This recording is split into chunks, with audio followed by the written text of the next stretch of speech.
امیر المؤمنین ابو حفص عمر بن خطاب رضی اللہ تعالیٰ عنہ سے روایت ہے کہ وہ فرماتے ہیں کہ میں نے رسول اللہ صلی اللہ علیہ وسلم کو فرماتے ہوئے سنا کہ تمام اعمال کا دار و مدار نیتوں پر ہے، اور ہر آدمی کے لیے وہی ہے جس کی وہ نیت کرتا ہے۔ جس کی ہجرت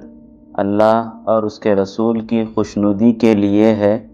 تو اس کی ہجرت اللہ اور اس کے رسول کی طرف صحیح سمجھی جائے گی، اور جس کی ہجرت دنیا حاصل کرنے یا کسی عورت سے نکاح کرنے کی غرض سے ہے تو اس کی ہجرت اسی کی طرف سمجھی جائے گی جس کا اس نے ارادہ کیا ہے۔ یہ حدیث ہمیں سکھاتی ہے کہ نیک اعمال میں اخلاص بہت ضروری ہے، اور ہر کام کی بنیاد نیت پر ہوتی ہے۔